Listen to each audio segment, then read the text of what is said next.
Hi, everybody. Welcome back to the Second in Command podcast. My name is Timothy Simons. I'm joined by my esteemed co-host, Hi, I'm Matt Walsh. Walsh, you want to say anything else about yourself? Just give people a little... I'm going to say you don't have to introduce me. You can just say your name, and then I'll take care of my own name. Okay. This is like, we'll do this in post notes after the show. Okay, like in our little breakdown. Greg, you have to stay for the breakdown. Debrief. We have a debrief production meeting. There's someone the network is listening to the show, but they won't appear. And they'll lead the meeting. So we'll do the first full, hour and 15 minutes or whatever. Then we'll have that sort of debrief breakdown meeting, and then we'll go back and re-record it. So I don't know if I told you how long this was going to take. I cleared out 15 minutes for this. Okay. Oh, wow. Okay. All right. Yeah, no, it's going to take a little bit longer. The voice. I'm going to change my background. This is a practice rehearsal set backdrop. And then after this run through, what we call a run through, right? Mm-hmm. We're going to change. We're going to go to real backdrops. And then I guess, Greg, if that's I don't know if I can see everything. You might want to change some of your pictures later, but we'll figure it out.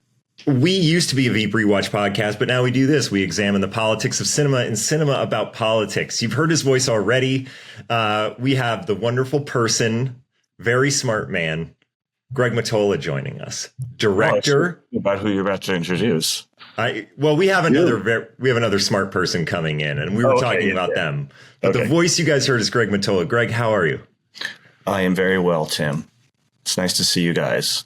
I've had the pleasure of working with both of you. It's a pleasure having you on our podcast. This is kind of like working with us now. We've sort of stepped into your worlds. Now you're stepping into our world. Yeah.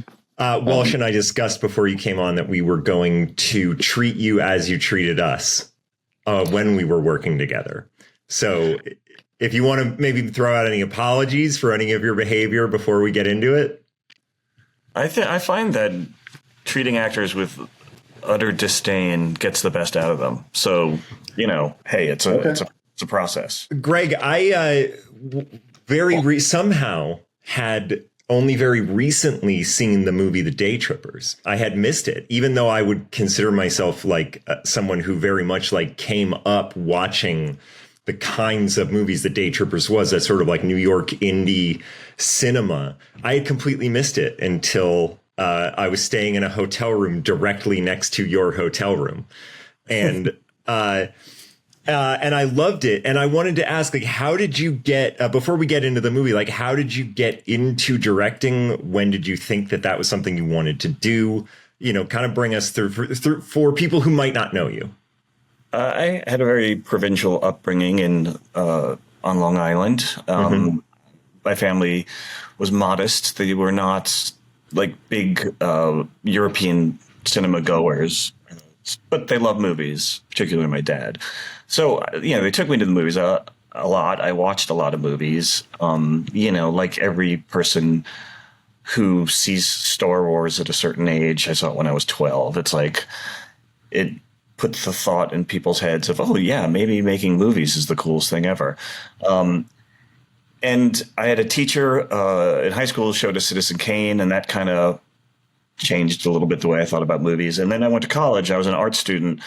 And about halfway through my freshman year, after going to pretty much every movie they showed on campus, there wasn't any film major there, but they showed a lot of, movies at night. I started to absorb foreign films and art films and movies from the 70s.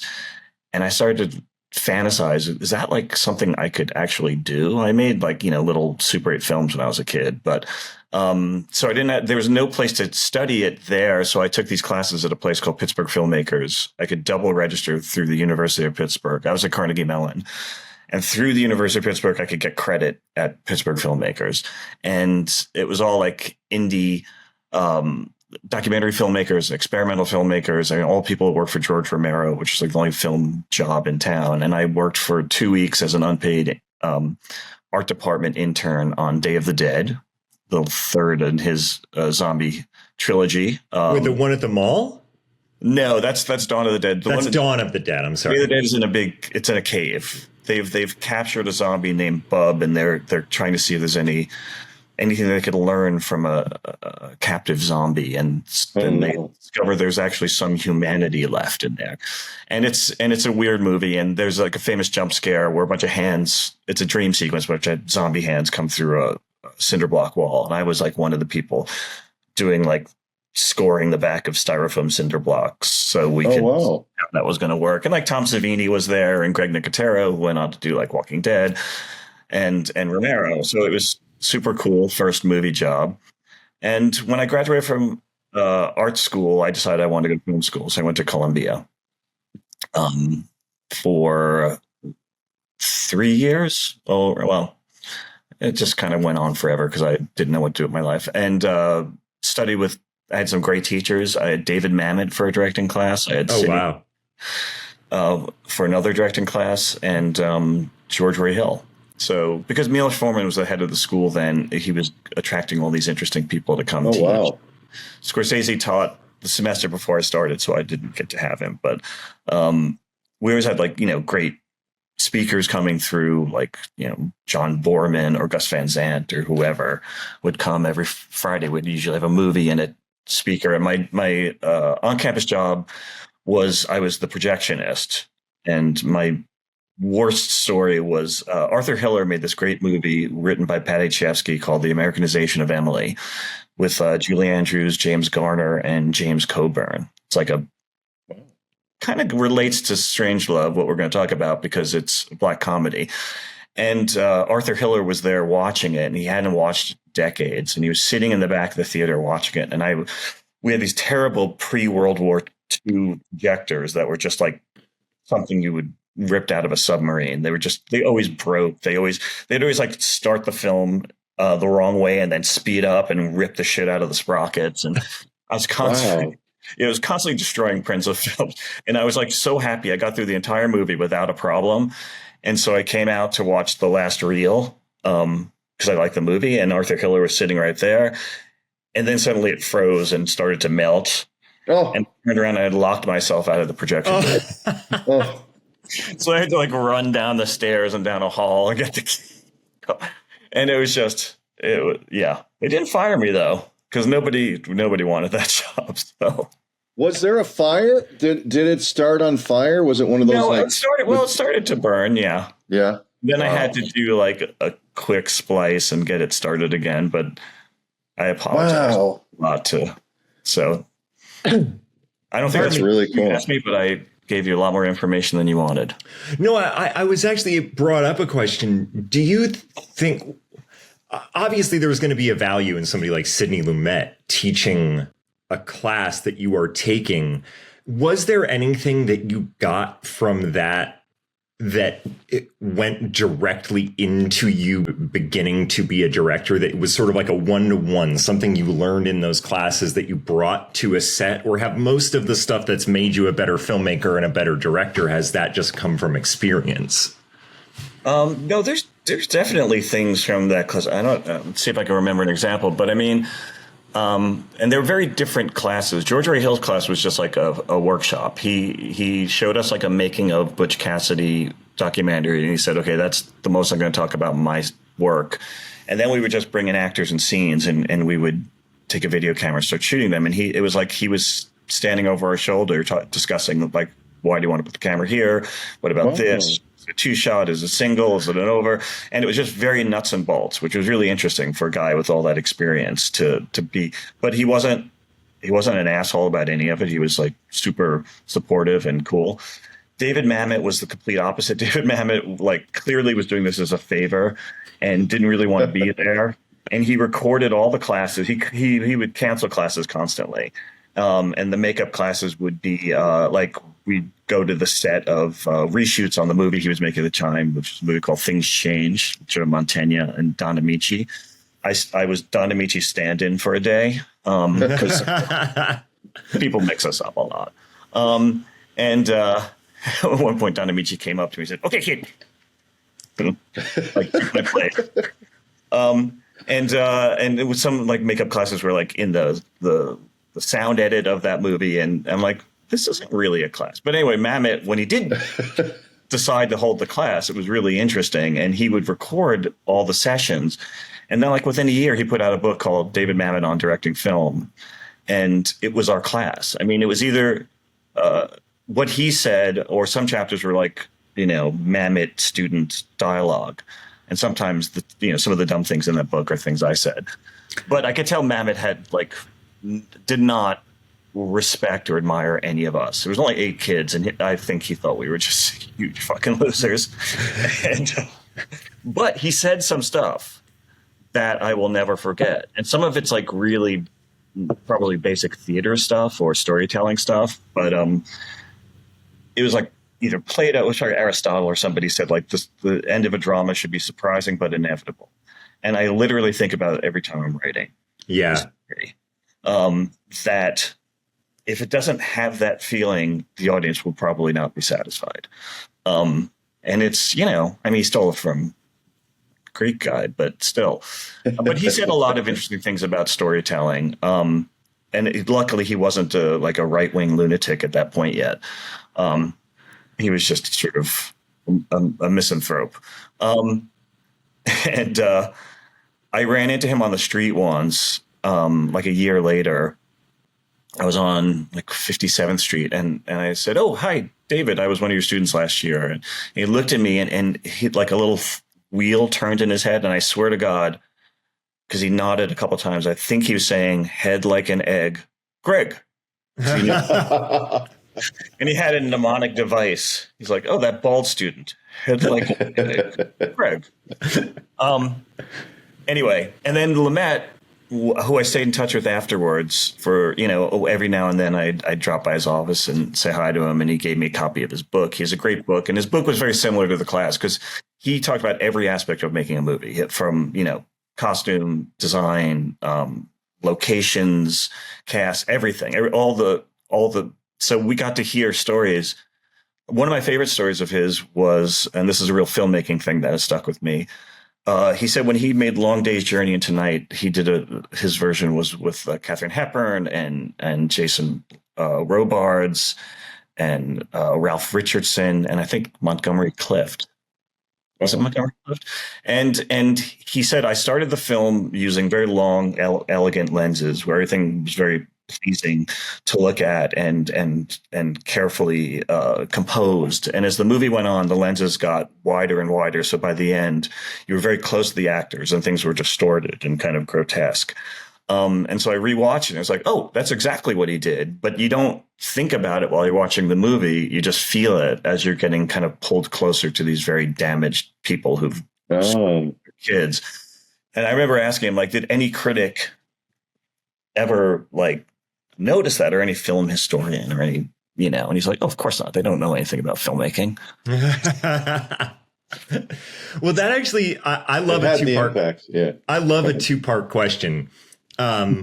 Yes. And so I'm going to ask you a two-part question. And the two-part question is, at what point did you start learning how to do this? Is going to be an actor-centric conversation. At what point did you really start to feel like you could direct actors? Was there a big learning curve from the filmmaking side and then actually having to communicate it to performers? And also when you're talking about we're going to do these sort of elegant long lenses and then you go into these wides and they're distorted. This is an honest question from an actor. Do you think there's any necessity to communicate that to the cast when you're doing it? Or is that just something that they don't really need to know about and they just need to perform a scene? Well, I feel like most actors today are pretty savvy about filmmaking. So I don't feel any reason not to talk about it. I mean, to hide it from actors. I mean, for me, there are times where I'm directing and I think, who am I to be doing this? I mean, I didn't go to, Royal Academy of Dramatic Arts and learn directing of actors. And, I had actor directing classes, but it was some people have a ton of training in that and have really read all of Stanislavski and thought about it deeply. I just kind of, jumped in and had a few classes at school. And one of the good things about Columbia is there was a lot of emphasis, because they knew we were all broke and couldn't afford to shoot film anyway. So there's a lot of emphasis on directing actors and writing. It was get some feel for that before you start making your student films, so that, and then we can talk about technique and the, fun stuff of lenses.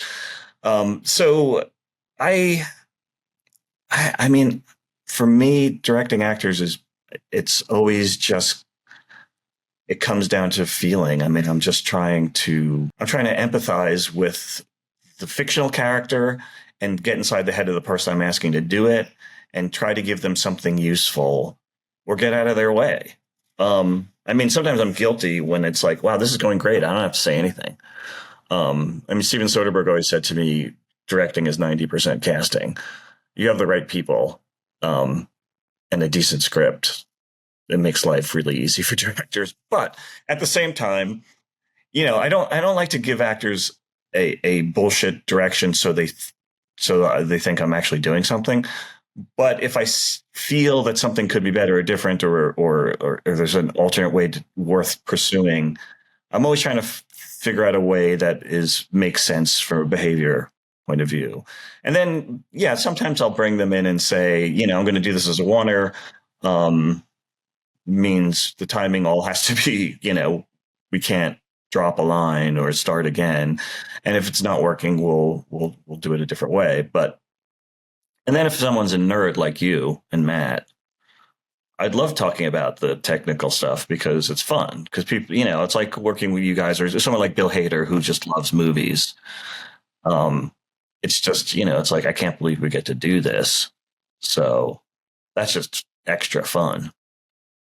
Do you find as actors that you want to know that stuff, or it's... Well, I think simple stuff, of course, like this is really close, or so you can take your time with it, or, and I always enjoy insight, like you're saying, like if you have an insight into the character that, because I agree with you, like we're all just sort of feeling it. It is this intuitive art that everybody's kind of vibing, if you will. You see it through the monitor and we see it through the eyes of the people we're across from.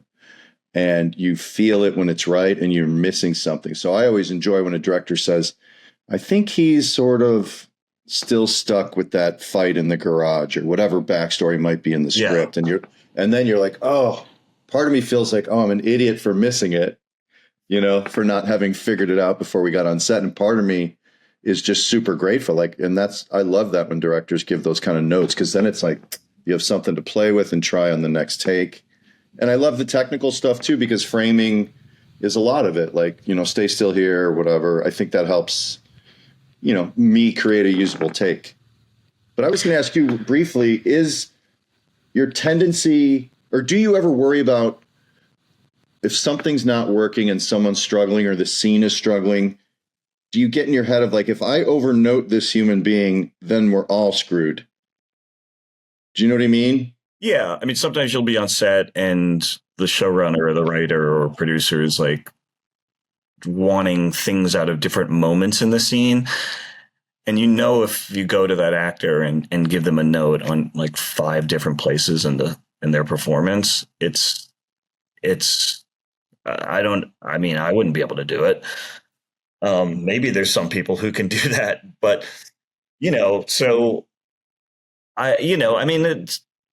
there's a reason why sometimes directors like to just keep rolling and go again and then throw in the one thing that they wanted, or break it up. Like, okay, this is the one I'm going to ask them to try this note, and just keep everyone in it. Different filming styles also can really affect, when you're shooting longer lenses and the camera's away from the actors, it could be helpful if you wanted to have real verite feel, if you want to feel very naturalistic. Those lenses also have a kind of documentary vibe to them. But sometimes that's not the thing. I mean, the show I'm doing now, we're doing a lot of sort of, for lack of a better word, Coen Brothers, Wes Anderson lenses.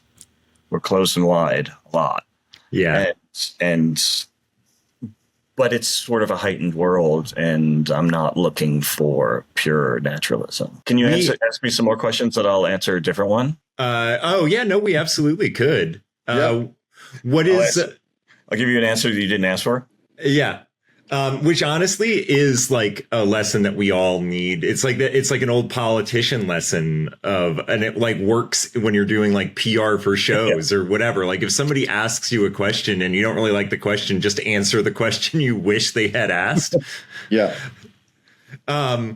We've obviously this entire time been talking about Dr. Strangelove, or How I Learned to Stop Worrying and Love the Bomb, directed by Stanley Kubrick. I'm going to go ahead and double check. It's Sunday. I feel like we've all got a little bit of a Sunday energy to us. You know what I mean? Yeah. And I completely forgot the name of the movie that we're covering. Dr. Strangelove. That's enough. So, Greg, we always ask to start off, why did you choose this movie? Well, when you told me what the theme of the podcast is, and you were kind enough to provide a list of movies, it's one of my favorite movies. I was like, why wouldn't that be fun to talk about with you guys? I've watched it many times. I haven't watched it in a while, so it was fun to rewatch it last few days. And I think it's black comedy is pretty hard to pull off, and there's not that many great ones. Would you consider Veep a black comedy? Well, what is it? I think it's a comedy. I don't think it's a dark comedy. I think Black Mirror is a dark comedy. And this movie almost falls in the world of comedy for me. Like, I know it's dire stakes, but there's so much comedy in it. I mean, in rewatching it, it's like, oh yeah, they're talking about the end of everything, the end of all the human race. And it's, it is a full-on comedy. Tim, what is Veep?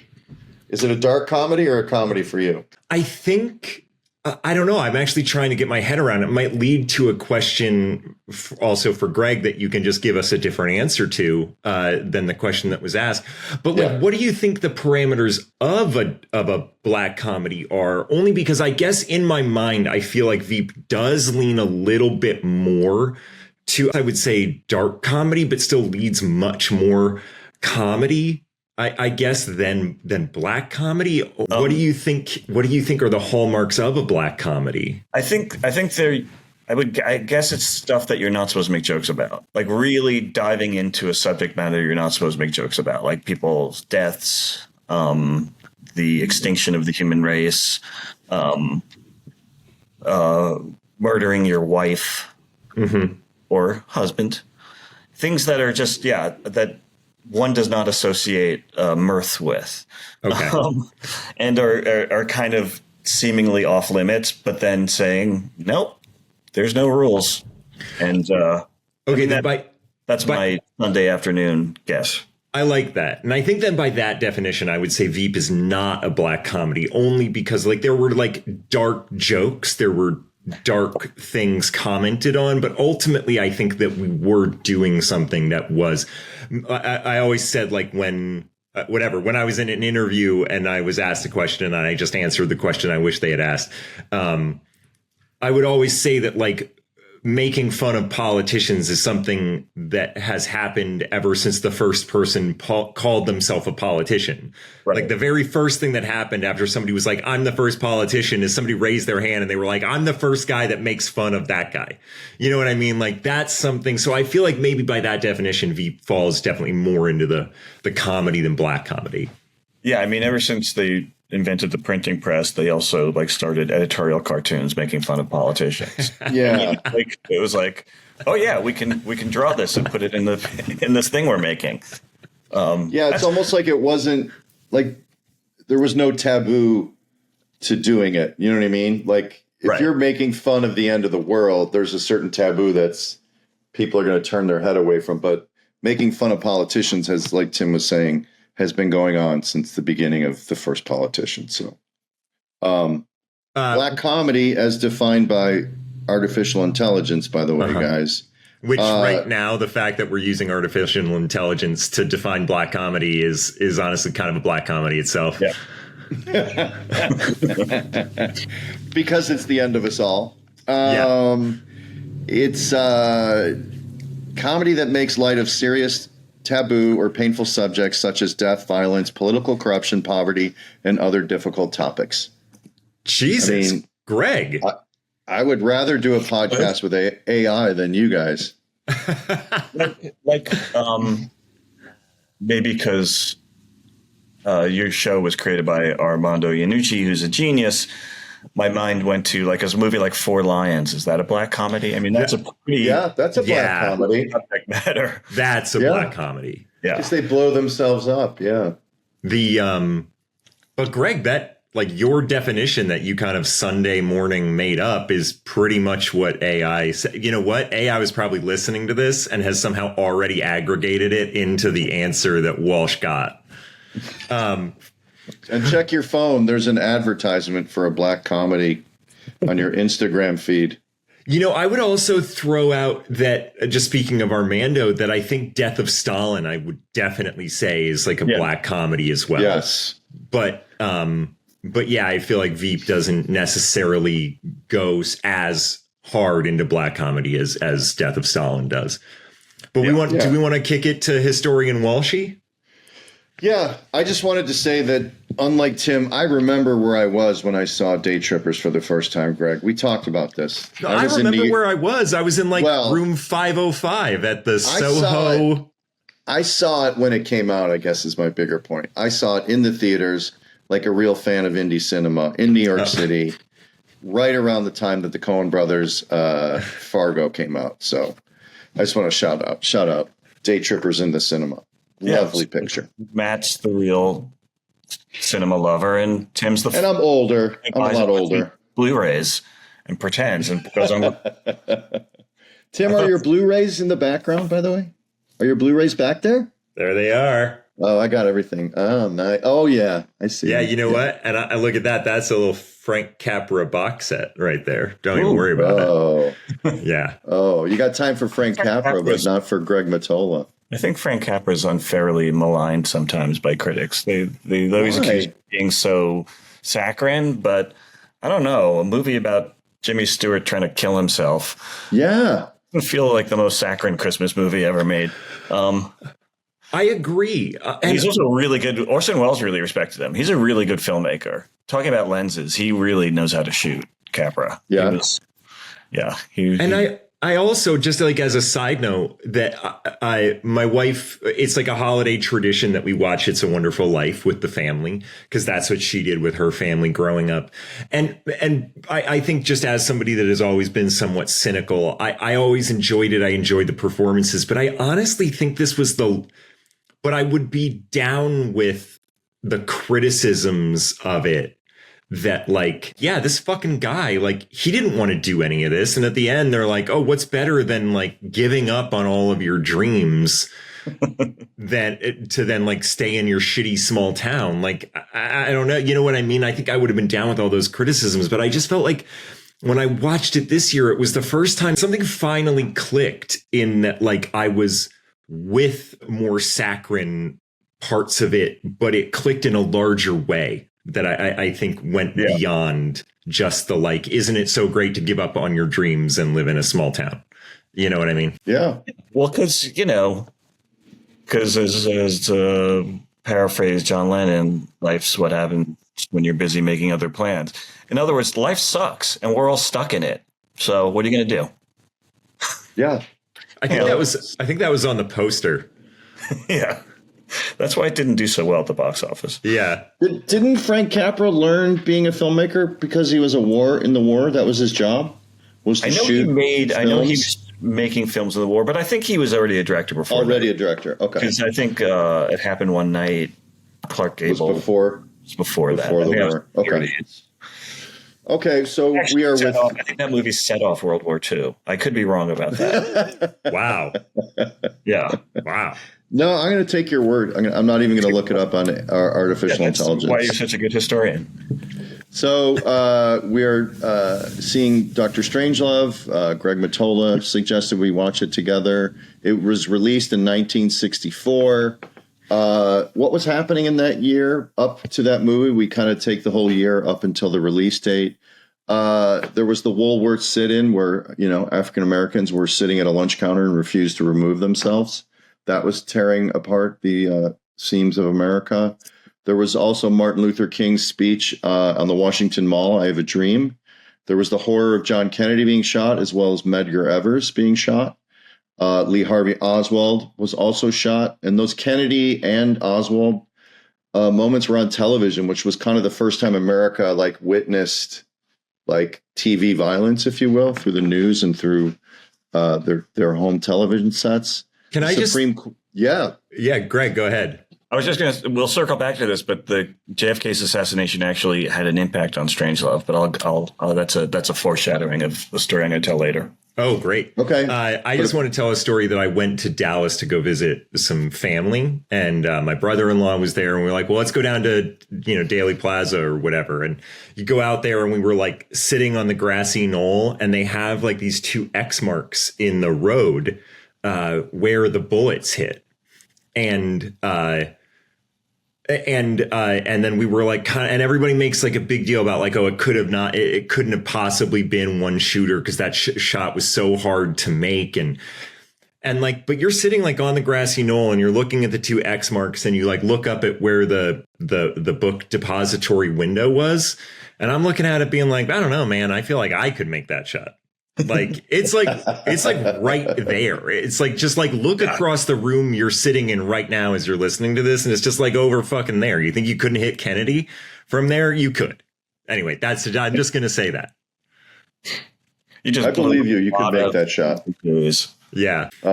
Also, what else was happening? Supreme Court ruled against mandatory prayer in public schools, so you get a sense of what America was starting to open the doors on. And where we're going? What's that? And where we're going back to. Yeah. Oh, I know. It's crazy. Kennedy also tried to have a nuclear test ban on nuclear weapons around the world, and he suspended our own nuclear testing in the year leading up to this. Wait, was that after he got shot? Before. So I'm jumping around. All right. I'm jumping around. Good question, though, Tim. That's a good point to elucidate. Pope John the 23rd died in the middle of Vatican II, which was also sort of an opening up of a very archaic religion to a modern world. The Beatles released their first album, Please Please Me, which is crazy, 1963. Betty Friedan's The Feminine Mystique was published. So you can see all these steps forward that like the world is sort of awakening up to like all this stuff. The first artificial heart implant was successfully done. I think that guy lived but like 36 hours, by the way. Not a great success right there. And those 36 hours probably fucking sucked. Like I can't imagine. He was literally tied. Go ahead. See a lot of bucket list items in that. No, he wasn't like walking around. He was like tied to a machine the size of a couch. And they're like, huh? We did it. Isn't this great? And he's like, can I leave? And they're like, oh, no. No. You're not. No. 35 of those hours were spent with him screaming, kill me. No, it was like photo opportunities of the doctor taking selfies and like everyone patting themselves on the back. And like writing down the numbers of the machine so they could recreate it somewhere else. And then the poor guy's like, hey, can I leave? Guys, oh, no, this isn't. Did they tell you that this was going to make you leave? No. Like, can I do? Okay, well, if I can't leave, can I just get a couple more minutes with my family? And it's like, well, we've got the Fort Worth Post coming in, and we're gonna have a couple handshakes with some hospital donors in front of you, but we'll get your family in here eventually. Yeah. Can we put some makeup on his face? He's looking a little whitish. The blood flow's a little weak. Push button telephones were invented this year as well. And then in the pop culture world, on the radio, which is so much simpler to look up. Like nowadays, you have to look up Spotify and what the algorithm preferred and what actually got played on radios. But back then, it was all radio. And the songs that were the hits for that year leading up to the release of Strangelove were like Blue Velvet and My Boyfriend's Back and He's So Fine. So a lot of those girl bands. Blown in the Wind by Bob Dylan and Wipeout. So Bob Dylan was sort of like the early stages of the changing music. And then on TV, the shows that were dominating the airwaves were Beverly Hillbillies, Petticoat Junction, Andy Griffith, My Favorite Martian, The Ed Sullivan Show, and Gunsmoke, which to me really shows you like this movie is such a departure from the common media that people were digesting at the time. Yeah. Crazy. And last category for movies, notable movies of the year leading up to it. Cleopatra, which was 3 hours and 53 minutes with Richard Burton and Liz Taylor. Mad, Mad, Mad, Mad World. Son of Flubber, which I always loved. The Great Escape. Irma la Douce, and The Raven with Vincent Price. And the best film for that year leading up to it, I guess it would have been 63. Tom Jones won Best Film. Tony Richardson, Best Director of that film, Tom Jones. Sidney Poitier, Lilies of the Field, which probably was, I didn't research, probably the first African-American to win an Oscar for a leading role. I think Hattie McDaniel won one for a supporting. For supporting, role. yeah. And Patricia Neal, supporting actress in HUD, co-starring with Paul Newman. So what are you guys thinking? What was the dominating feature of that year leading up to this movie? Broadly, I would guess JFK's assassination. I think that's probably pretty like that. Yeah, it seems like a pretty crossroadsy sort of year. Things. I hope the family of one of the songwriters of My Boyfriend's Back is like, these guys are dickheads. They don't know the cultural impact that song had. Hey now, now. my boyfriend's back. And you go. Yeah, I tried to bury the JFK thing, but there's no avoiding it. That was like shook the world. I mean, what was the thing you were going to crazy. say about the JFK assassination as we get into Strangelove? Let's just go to places I need to talk about Strangelove. So famously, I sent you guys some pictures earlier. The movie ended with a giant pie fight, like a Max Sennett silent film era ridiculous pie fight. I've read a few things about it. I actually because he's an old friend of mine. He's in Daytrippers. Campbell Scott is the son of George Campbell Scott. That's what the C is. And so I wrote Campbell and I said, do you have any stories from the making of the movie that your dad told you that you're willing to share? And he's the first one, he said, this is common knowledge, but the huge pie fight was shot and edited and totally put together. And he said his father said it was one of the most fun things he'd ever done. Oh, One of the issues Kubrick had with whether to keep it or not was that it was clear the actors were having so much fun that he wasn't sure it was the right tone.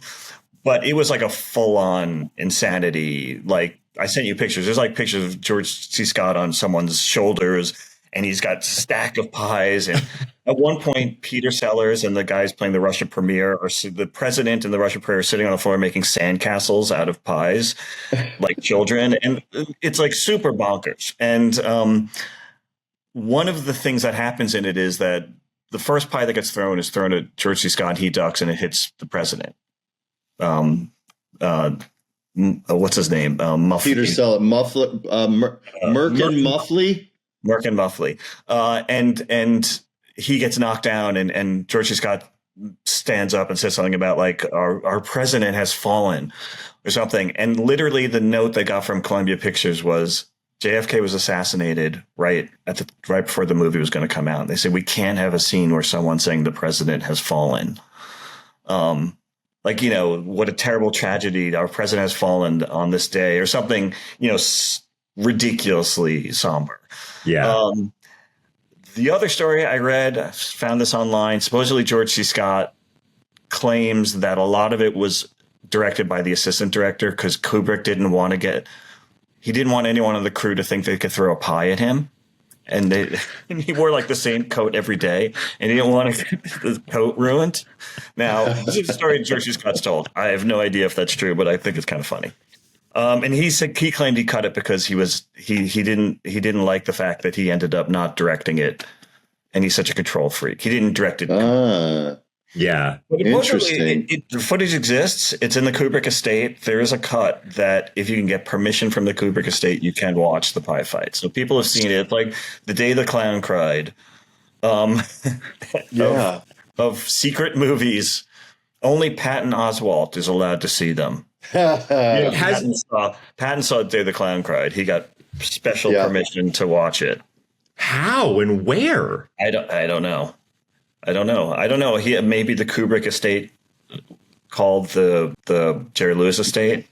They got all the estates together. We're so worried about the deep state. Like, you know what I mean? Like that. But what we really need to be worried about is this cabal of filmmaker estates like that. Maybe that's what the deep state is. Oh, they're pulling the strings. Yeah. They're pulling the strings. So wait, can I ask a question? So Kubrick voluntarily pulled the ending. It wasn't like Columbia saying we've tested this and nobody likes it. He pulled the ending, and there's a lot of disagreement as to what ultimately was the reason. Was it because it was just like weird bad timing with the assassination, or was it just tonally too insane? And we'll never know unless the Kubrick estate, lets us. Can I? You know that they're doing a live. They're doing a live version of Dr. Strangelove. Yes, Armando directed.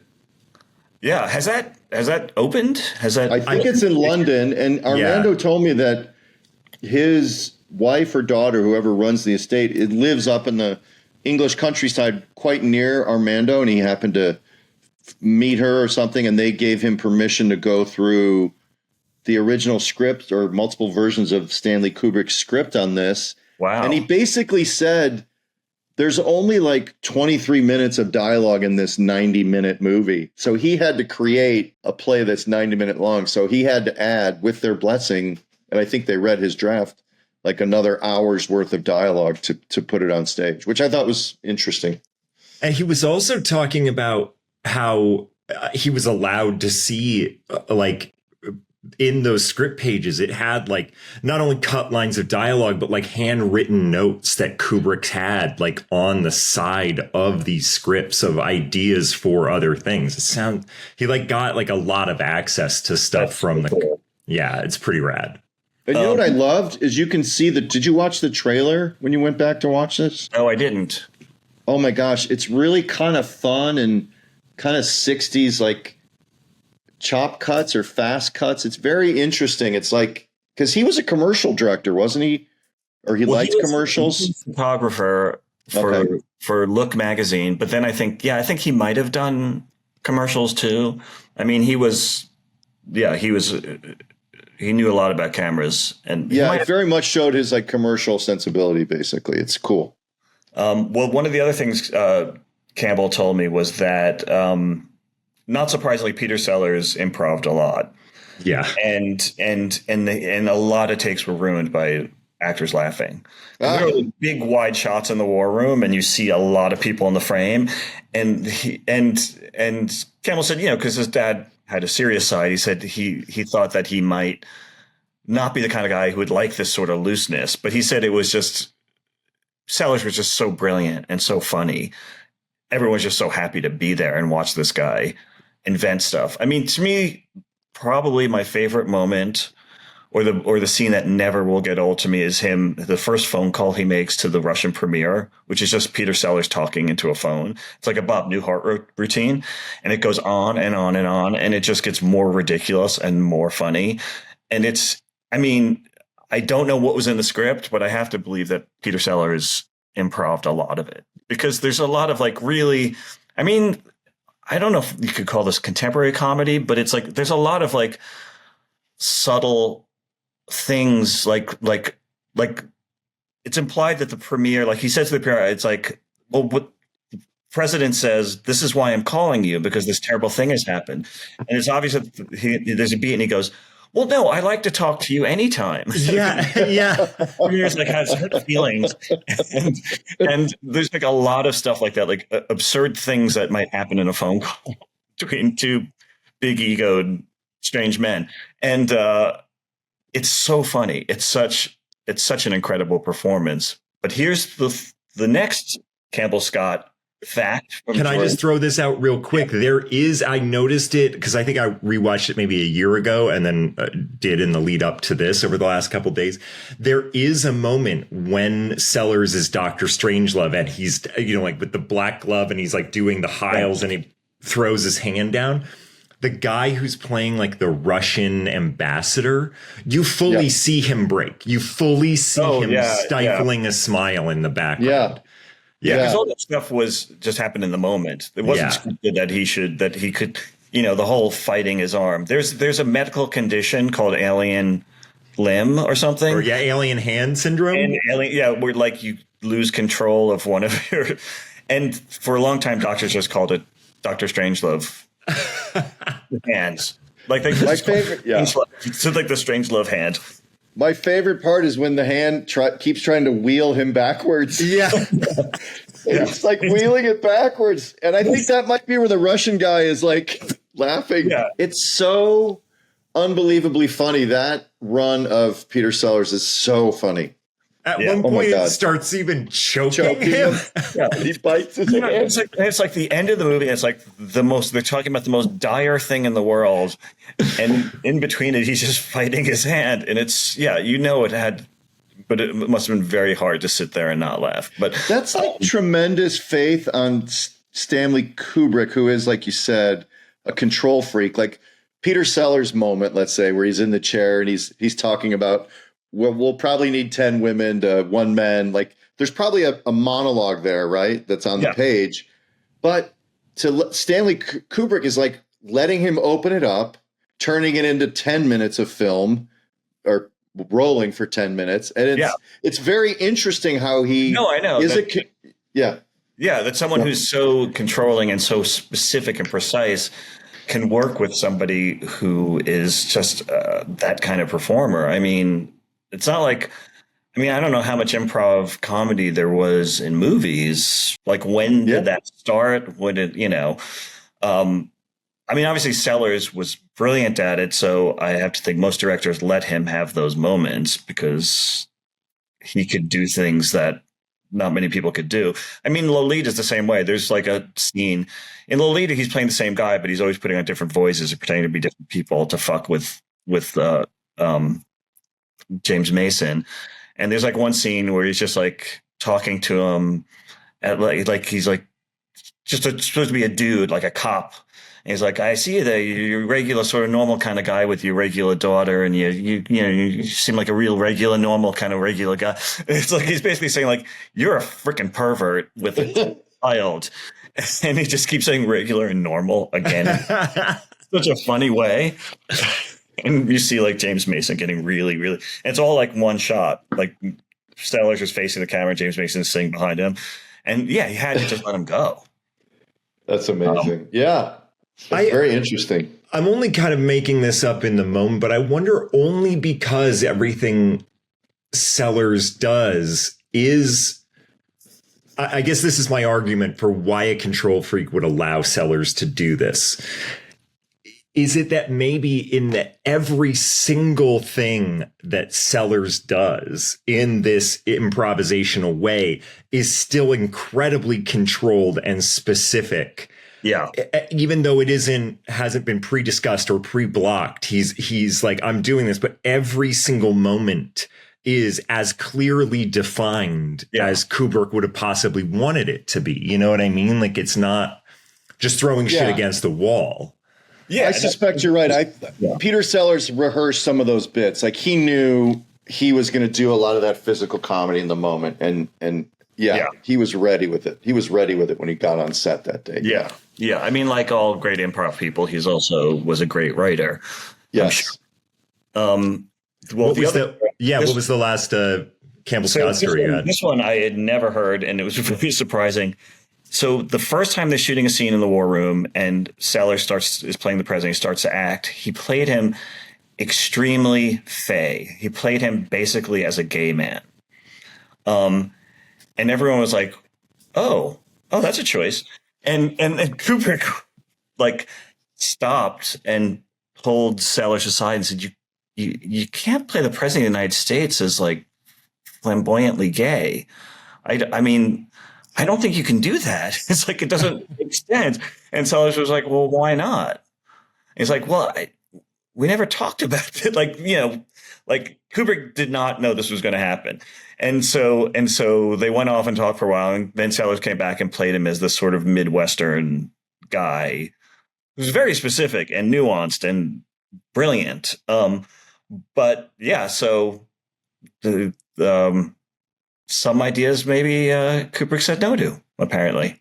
Well, that's interesting too, because then like in that moment, is Peter Sellers going, okay, I need an hour to go to my trailer and find a new character? Yeah. And everyone's just waiting around for like... Yeah, that I don't know. Yeah, I don't know how long it took to do the reset. But or Stanley's like, we'll shoot something else. Let's move on to the next set, and tomorrow you can come back. I don't know. There is something about that I love in that when they found this sort of Midwestern president, in that like I mean, like he's brilliant as Mandrake and he's brilliant as Strangelove, but there's something about the sort of Midwestern nice president. Yes. That I think is incredible and incredibly compelling. And I think that just like if it was another sort of like not over the top, and not to be so direct as saying flamboyant, but if it was more showy, I almost think it's like it might just be too much. It's like kind of nice that the president is incredibly funny, but is also very contained in a comedy way. No, and in scenes where he's talking to himself, where the president's talking to Strangelove, I'm aware it's Sellers, but I'm really watching it as two different characters. Yeah. Yeah. I'm not like, I'm letting myself enjoy the scene as a scene and not thinking, oh, how did they shoot this? And what did they shoot first? And, I was just enjoying watching these two very different types of people, humorous and crazy in their own ways. But I think that's true. Well, one thing I read is that this film got greenlit on the promise that Peter Sellers would play several roles. That's, Sellers was friends with Kubrick from Lolita.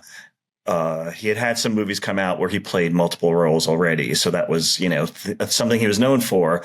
And Columbia said, this movie scares us. Is it anti-American? It's like, this is pretty fucked up thing to make a movie about. And they said, but if you can get Peter Sellers to play like 4 roles, we'll do it.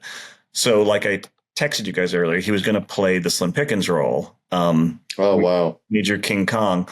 And there's pictures of him, like, I sent you a photo. I think those required just like makeup tests, because Sellers wasn't so crazy about playing that part. He's like, I don't know I can do a great Texas accent.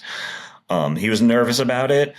And he came to set saying he like took a fall and twisted his ankle. And then on the set that day when he supposed to start shooting, he took another fall, twisted and sprained his ankle.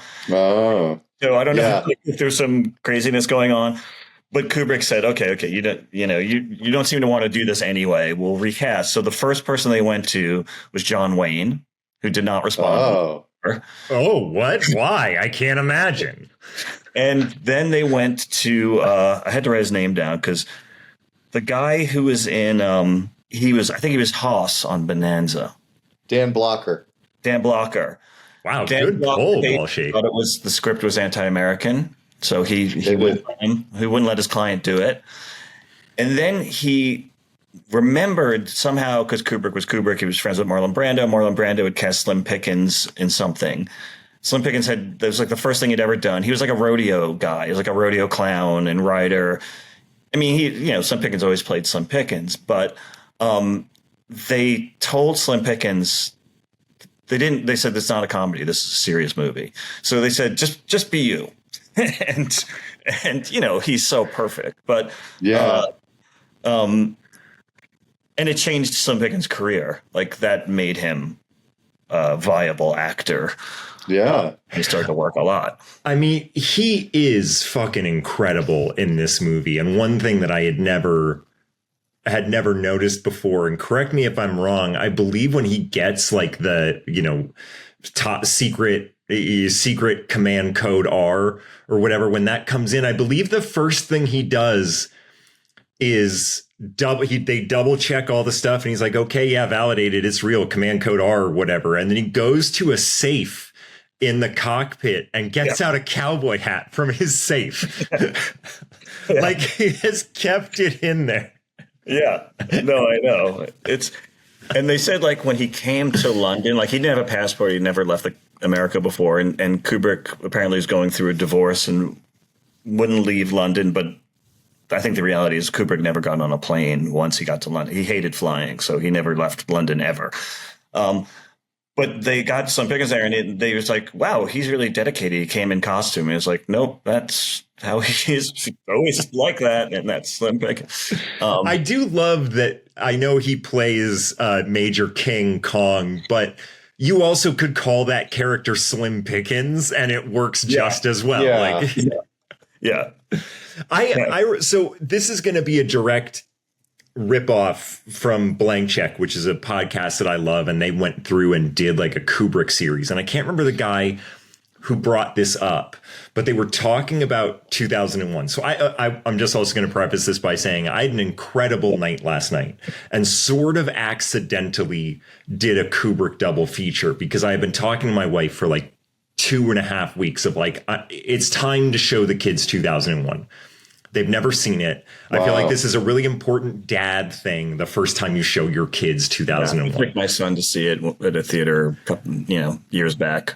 And it's like, it's really special. It's like a really special thing that I've been looking forward to. And then after they went to bed, I then stayed up late to watch Strangelove. But so the guy who was on Blank Check talked about Kubrick's interest in black comedy and in comedy from the beginning of whatever he did. And one thing that he brought up was that the first shots of the planet, like the sun rising over the moon in 2001, he's like, that's pre-cum. That is an immediate dick joke at the top of 2001. And I for all of the seriousness that people put on Kubrick, like the exacting nature of his, and everybody's like, oh, it's Kubrick, he's so heady, he's so serious. All of his movies are so fucking funny.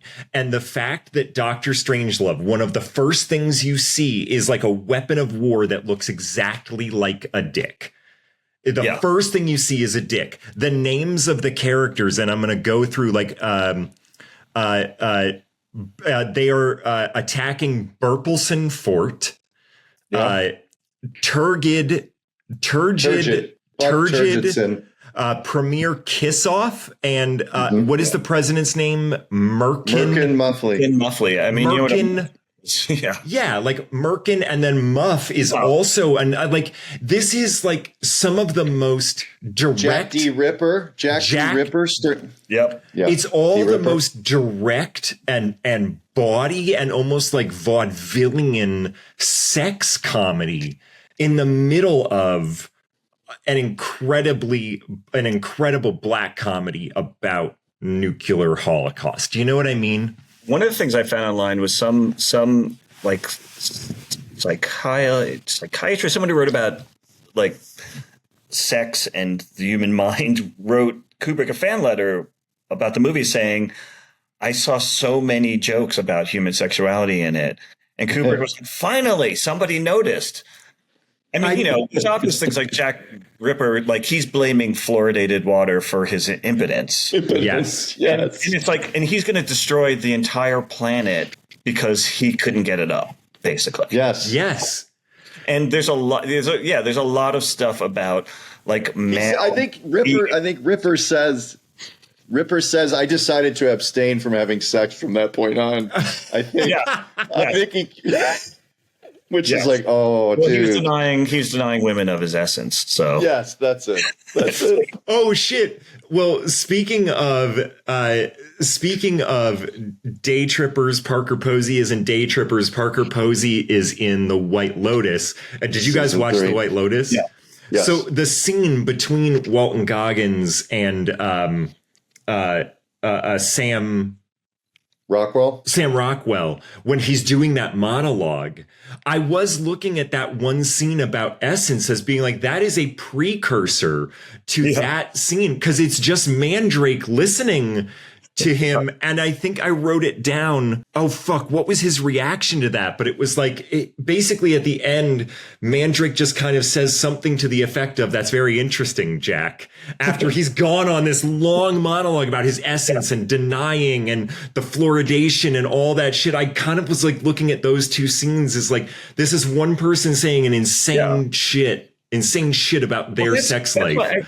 Watching it this time, I kept feeling like a lot of this comedy is a style that's done now. I mean, it really feels like it's pretty, even though like the funny names are kind of vaudevillian, but a lot of like the comedy discomfort and very thrown away dry jokes and insane behavior is like, I don't know, it feels quite in sync with some of the best comedy being done now. I am going to throw this out that like this could be released today, and you have George C. Scott giving an I think you should leave Tim Robinson performance. Like you watch him perform and you're like, he is just, you cast Tim Robinson in that part right now and there is no difference.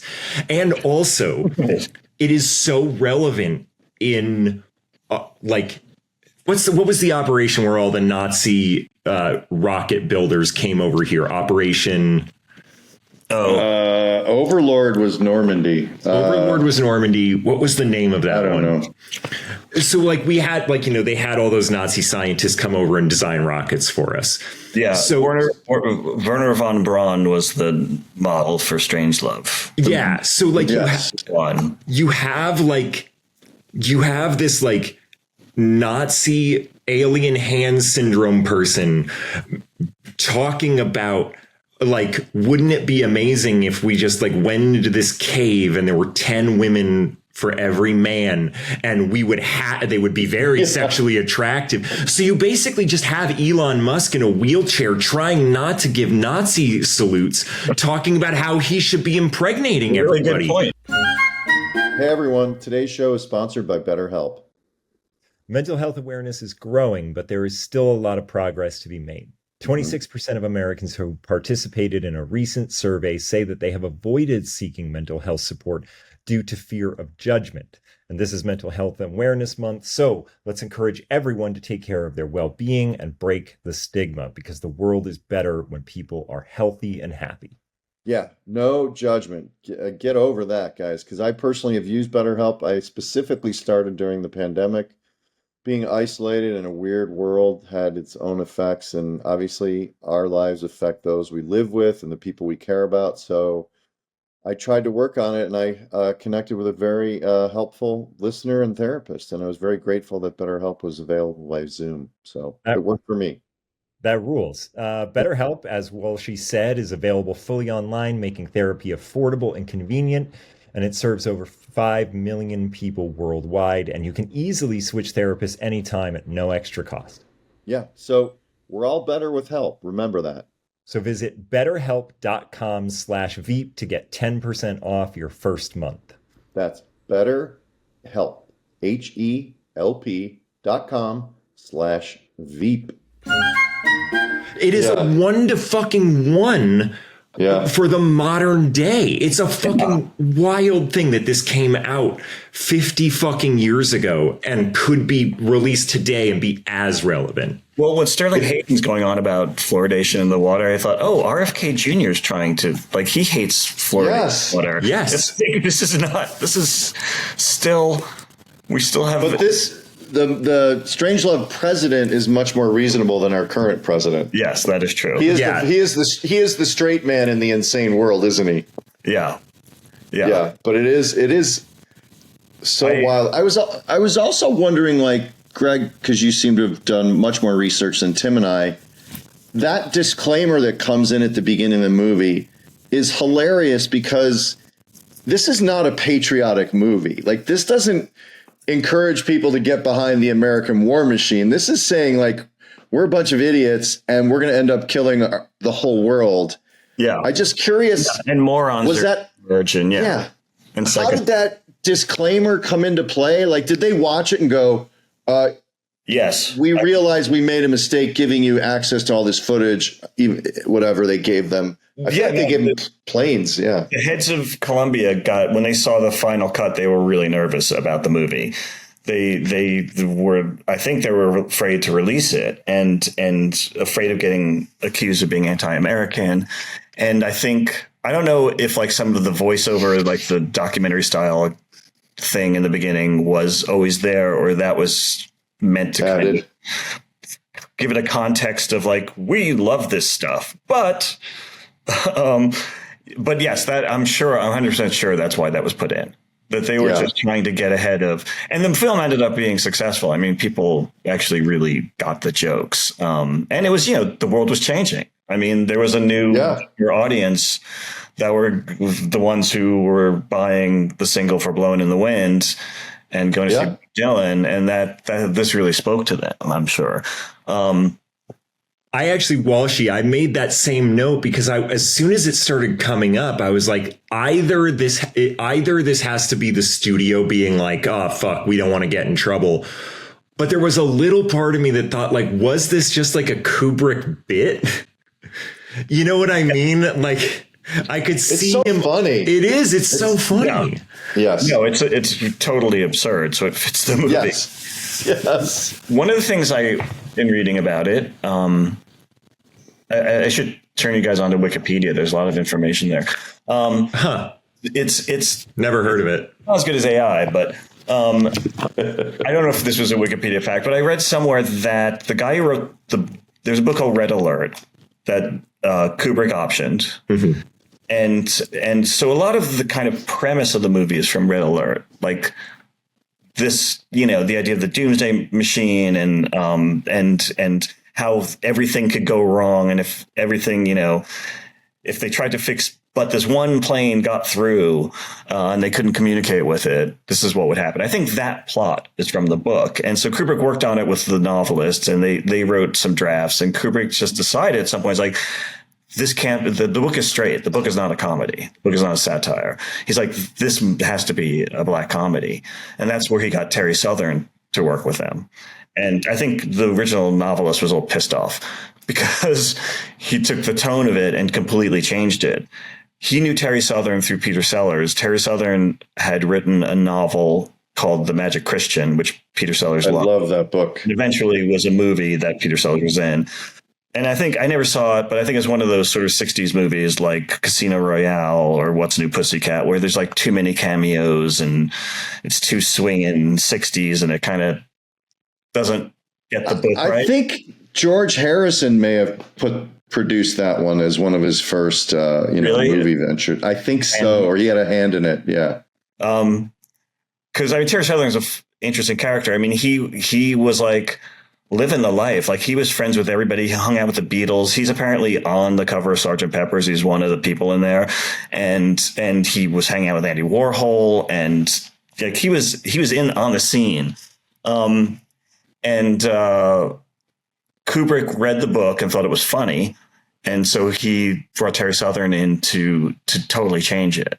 And the original writer of the novel was like, well, they didn't change it that much. I don't know why Terry Southern always gets credit, but it's like, he obviously changed like every dialogue, every, like the lens of it completely had to flop, because there's no way that, I mean, obviously Kubrick was very involved with both writers, but the Terry Southern style completely turned it into something else. And do you know what The Magic Christian premise is about, the book?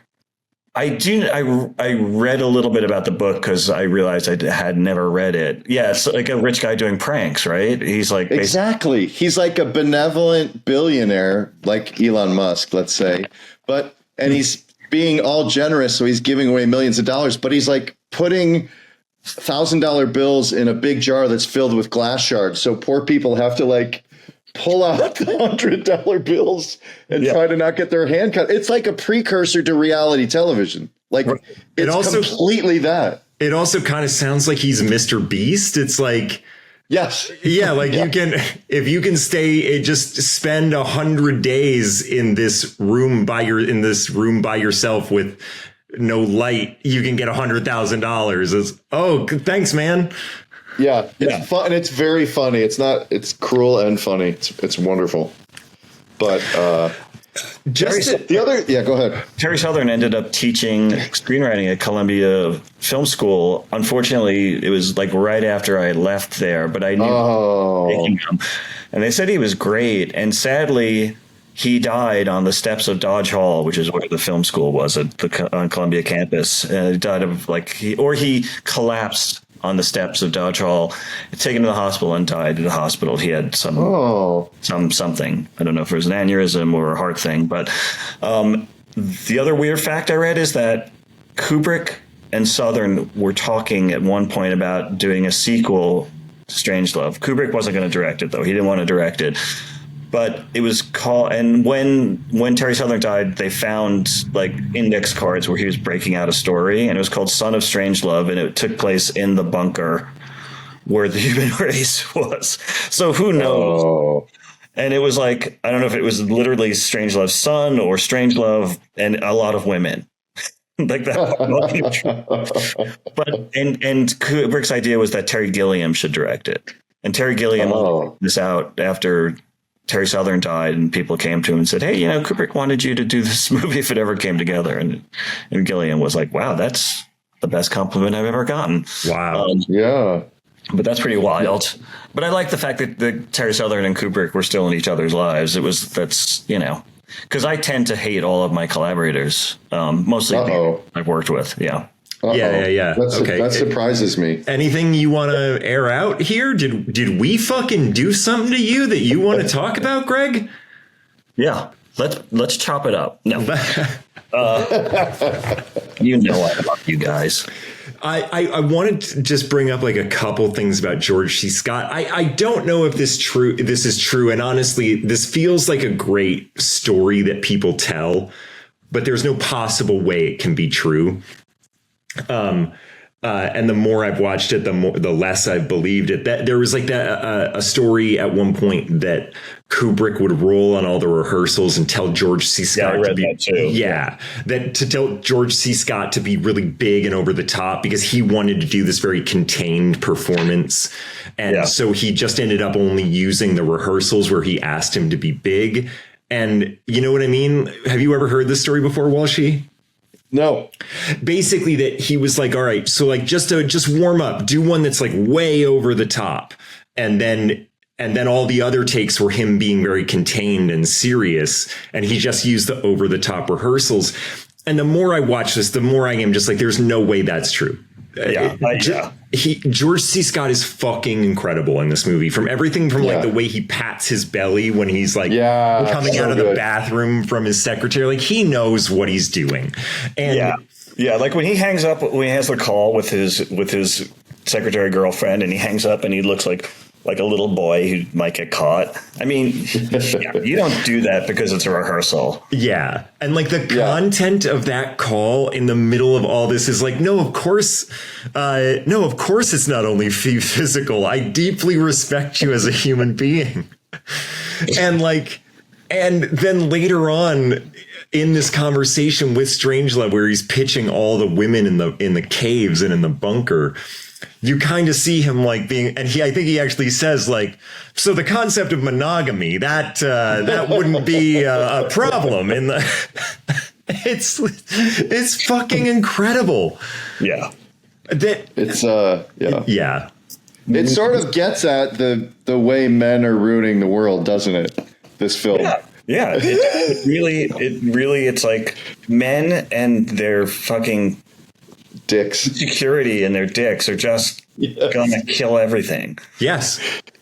Yeah. I love this movie too because the story is, there's no hero, I don't think, and the story is this craze, like much like Mad World, like there's this race to get the money.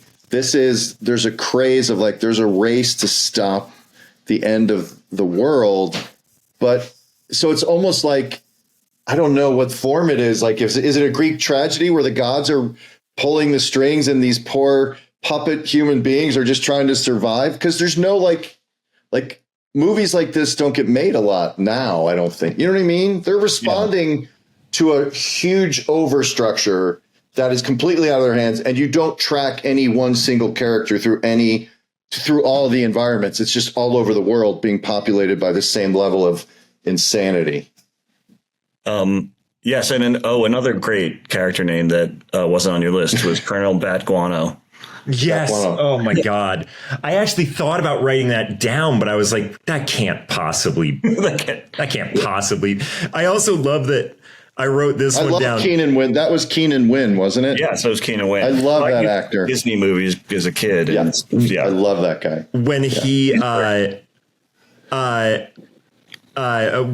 that actor, when Mandrake is saying like, shoot that Coke machine and get me the change, he says, that's private property.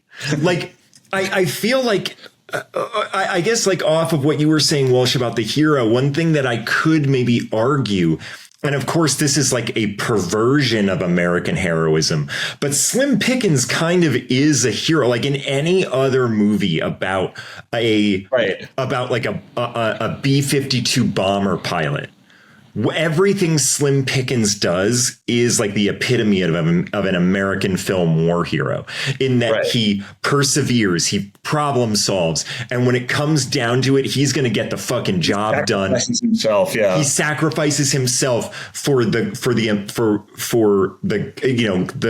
good old USA. You know what I mean? Yeah. But in the truest sense, he's the bad guy because he causes the end of the world. So he's not the pure hero, but I think he acts like a hero. But what I'm saying is, I almost think that's intentional, in that, like, if like Kubrick knows that like everything he does in a different movie would be regarded as heroic. Yeah. But it's like the gods have tricked Slim Pickens, isn't it? They've tricked him into believing all this stuff. Yeah. So he will do their bidding. Like the gods want to end the world, and the humans are trying to save the world. So they're almost like they're battling the gods, and they have one guy that they've got that they can maybe trick all, or, whatever. Yeah. No, it's fascinating. I mean, it's kind of like, the way reactionaries always use patriotism as this cudgel to beat you with, like, you're not a patriot. Whereas this film's saying, like, well, blind patriotism to orders isn't always a good thing. Yeah. I mean, especially like, I don't know if you know the "We're the Bad" or "Are We the Baddies" sketch. Yes. It's like, well, we're living that moment right now. Yeah. I mean, I'm up in Canada and just sort of watching people talk about America, and I'm like, yep. Yeah. Yeah. We think about like blind patriotism, and is like, well, okay, you're arresting judges and deporting children, 3-year-olds and U.S. citizens, like 3 and 4-year-olds who are U.S. citizens. You're deporting them, which to that point is like, can't even really call it deportation because they are U.S. citizens. That's not that. You got to use a different word for that.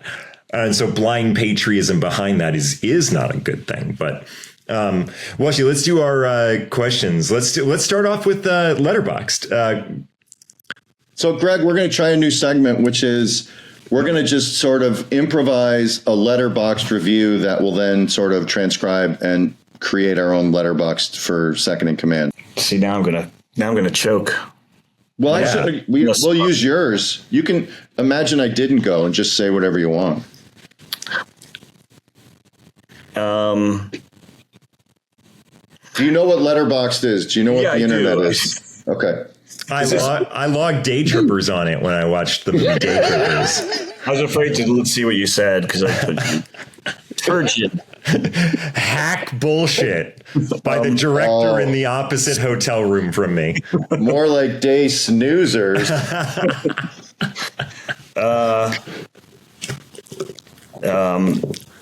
I would call this another brilliant film from the great original stylist Stanley Kubrick, working in his most comedic vein, with a incredible cast of actors, some of whom are not associated with comedy, getting brilliant performances from George C. Scott. We haven't talked about Sterling Hayden. And of course, the irreplaceable Peter Sellers. That's so funny. My favorite films. That's so funny. That's what I wrote about Daytrippers. Peter Sellers? Would you vote for this president? The president in this movie, would you vote for them? Oh, yeah, probably, versus a lot of other ones we've had. He actually isn't a monster. No, I kind of also had that sense. He seems like, in a few points, he almost seems like a little, like kind of letting everybody else tell him what to do. But a lot of times it seems like a little ineffectual, but I would say mostly has a good head on his shoulders. He's like, what are you talking about? Like, we need to stop this. And even when it is like, well, we're going to have to take great steps. Like, we're going to have to bring this Russian ambassador in here, even though they're going to see the big board, that's still going to be the right thing to do to save lives, just to save everybody. Yeah. And in the beginning, he insists to George C. Scott, he's like, you go invade that base because I need to talk to Jack Ripper now. Yeah. Like, he sticks to his guns. Yeah. Wait, Walshy, what are our other questions? Oh, is this president better or worse than, or is this president better than a better president than Harrison Ford in Air Force One? Well, no. Yeah. Great answer. Great answer. Yeah. I mean, come on. Okay. I think we all wish for. I think that's pretty much it. Well, Greg, is there anything that you want to plug, that you want to tell people about? I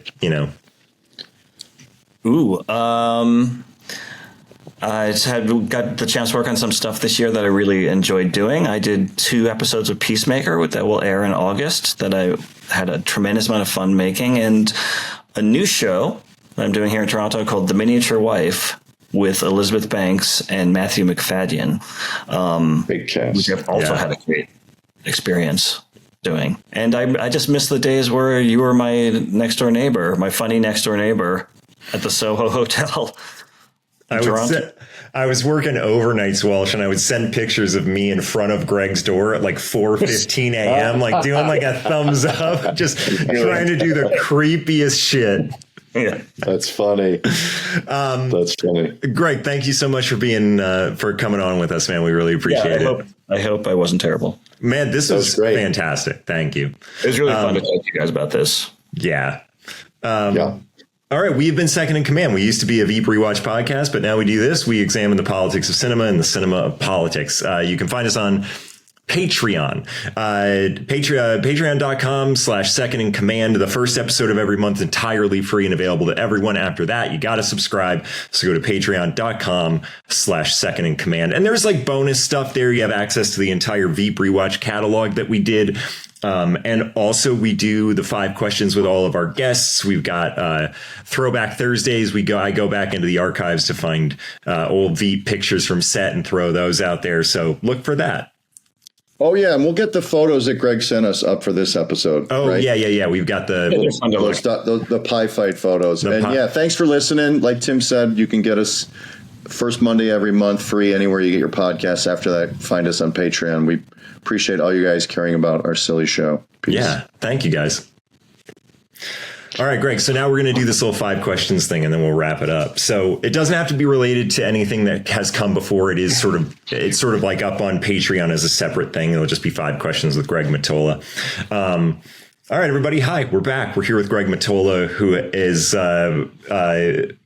was incredible for gracing us with his time, and we're very appreciative of that. That is sincere, even though it may not have sounded sincere. We appreciate you, Greg. Yeah. Greg, so the first question we asked is, what was your first memorable movie-going experience? I'm going to say it was seeing 2001 in the theater as a kid. They revived it in the early 70s. I was probably about 9 years old, and for some reason my parents took me, and the movie remained kind of as something I dreamt, I thought. Mm-hmm. Like I forgot I saw it. And then I would see images from it and say, wait, I've seen this before. And it crossed over from being a movie to being like mythology in my brain. In high school, I did a paper on Arthur C. Clarke, and I drew a lot. So I drew it as a comic book style, and it was basically about 2001. And I just found in an old Starlog magazines images from it and just drew and made like the character who's the scientist in the movie to sort of tell the content of my paper. And Warp Blue. So that movie really got me. And then when Star Wars came out when I was a little older, it felt like a continuation, sort of backwards and forwards, because Star Wars was such a, like an old serialized Buck Rogers thing. It was so sort of had that Errol Flynn, people swinging from ropes adventure thing to it that, because I liked old movies that really, meant a lot. But yeah, 2001. Can I just add on to that? And I know we talked about it a little bit in the actual main thing, but like one of the reasons that I was so excited to show it to the kids, and like my wife was like, I don't really know if they're ready for that. I was honestly like, one of the great things about this movie is that you do watch it before you're ready for it. And I kind of told the kids, like, I especially in like the last 20 minutes, they kept being like, what's happening? And I was just kind of like, watch and listen.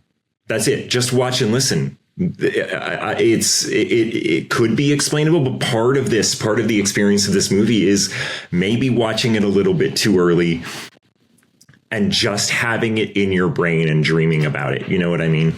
Yeah. And not having expectations that you have from other movies. Yeah.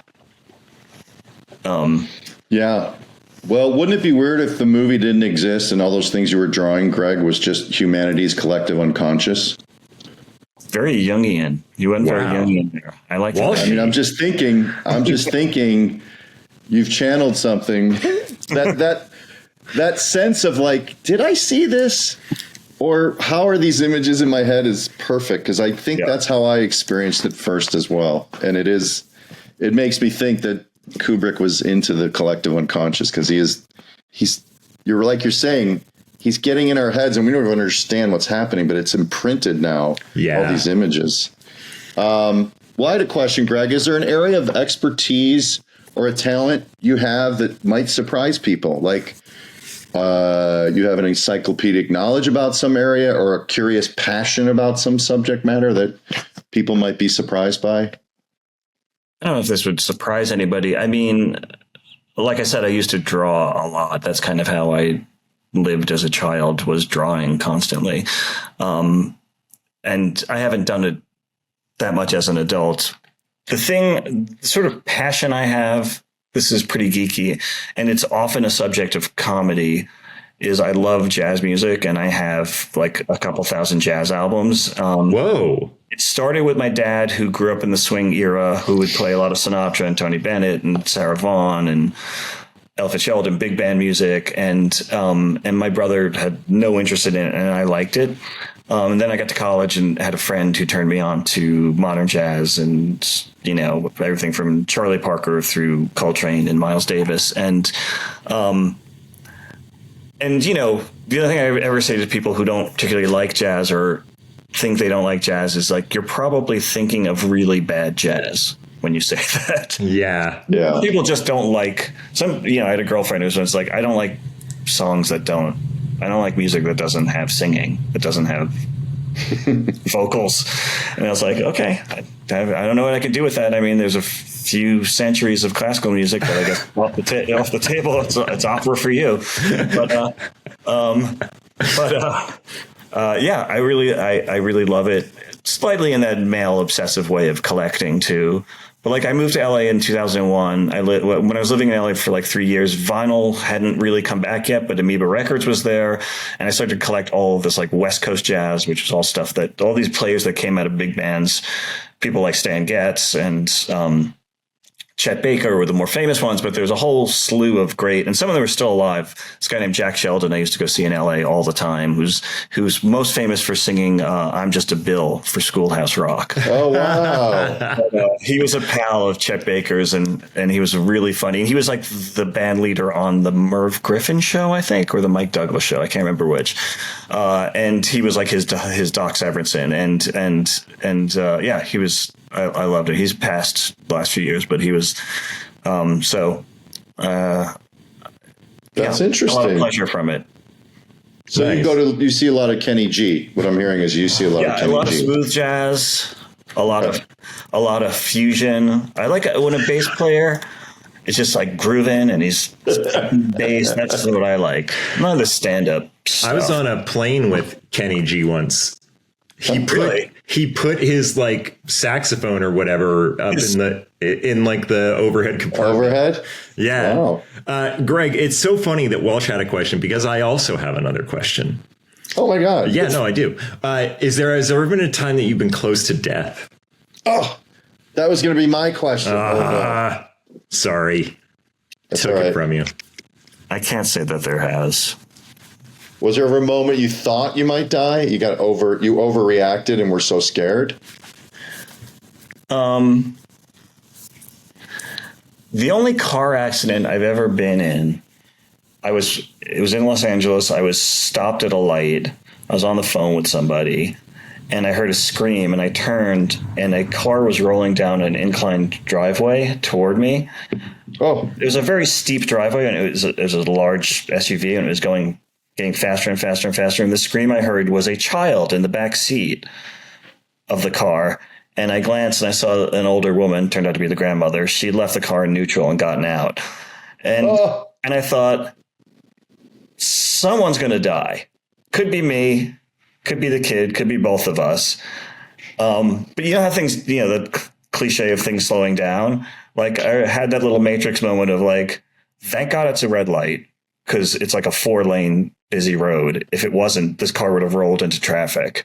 And it just slammed right into the side of the car. And I just remember being on the phone, this person saying, hey, hold on a sec. And it moved my car like a couple of feet. And my car was completely totaled. I mean, it was like a leased Audi and they had to replace it entirely. Wow. So that's scary. Yeah, that's scary. Scary. Thank God the kid was fine. Thank God. It hit the passenger side, right? Is that what I'm to understand? No, it hit the driver's side. Hit the driver's side. Oh, it hit your side? Yeah. Oh my God, you were very chill for that. Wow, that's scary. Yeah, it was a little scary, but I didn't think I was going to. I don't know. That's still pretty good. That's a good answer. There was a moment where I thought I might die, and I thought it's about time. Well, weirdly, I do have a question for you. Wait, really? Like Tim had a question. Wow. It made me think, is there a project, a skill, a class, something you would like to see yourself get done or accomplish in the next 5 years? Like learn Italian or scale Mount Everest, or it could be a project, fix the kitchen, take the kids to the moon with Jeff Bezos, whatever. Aside from, thwarted artistic ambitions, which we all have, I actually would like to get back to drawing in a more serious way, like maybe take life classes. And I live in an apartment, a 2-bedroom apartment with 5 people. We thought we'd have 2 kids, and if they were the same gender, they could share a room. And this kid number 2 turned out to be twins, so we walled off a nook and said, okay, now it's a nursery, but when they're like 3 or 4, we're going to have to move. Well, now they're 15 and we haven't moved, and they live in this tiny little space that's big enough for a bunk bed and not much else. And so I would love, we ran out of storage space in our apartment. Everyone does with a family, but I need to just rip that apartment down and start from scratch to make it nice again, to make it not stuff everywhere. I just can't. I'm the kind of person where like I got an office mostly because I needed to be in a room that had very few things in it that was neat, because I can't work at home. So that's my personal project, is to whip our apartment into shape. All right, cool. Yeah. We're kids all in college. I also have. It's so funny. I have one more question. What? I thought we were done. I have one more. I did too. This might be the fifth question you guys are asking. Yeah, no. I think it is one. Yeah, one. Yeah, it's the fifth one. It's the fifth one. Wow. Fifth question. What's the best piece of advice that you've ever gotten?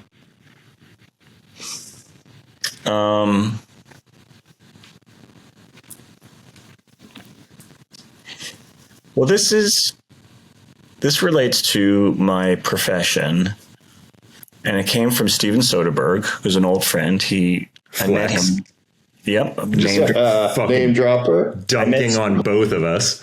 I met Steven right before Sex Lies was released. It was after it had been a hit at Sundance, and a mutual friend put us together, and he was very nice to me. I don't know why he's still nice to me. And he helped produce the Daytrippers. He helped me raise money, and oh, cool. Personally called up Kodak and said, "Hey, can you give this schmuck some 60 millimeter film at a discount?" And opened a lot of doors for me to get that film made for a low price. Steven once said to me when we were talking about the idiots you have to deal with at times in this business, people who the Philistines who give you notes and don't get you or tell you there's something wrong with what you've made, whether they're critics or executives or producers or whatever. He said, yes, you have to guard against all of that, but a good idea can come from anywhere. And so you should never be so guarded that you shut out the world. He said, sometimes the person you hate the most on a project might have a really good idea. And then and I thought, Tim had some good suggestions on Nobody Wants This. I loathed every second of being in his presence, but once or twice he said, "Oh, I'm going to stick my finger in Adam's drink." I was like, "You know what? That's a nice bit." I feel the same way. About Tim. Yeah. I'm surprised that he says something intelligent sometimes, but I'm always open to it. Yeah, they've got to keep open to it. Guys, I don't know if you have like the speaker view thing where it's only the person talking that you can see. I'm still here. I didn't ask the question then leave the Zoom call. No, I thought it was just me and Matt. Yeah, no, I've been here the whole time. Well, my bad. I don't feel sorry. that. Don't take it personal. Okay, it's gonna be kind of hard not to. Greg, thanks so much, man. This was really incredible. Thanks for taking the time. Yeah.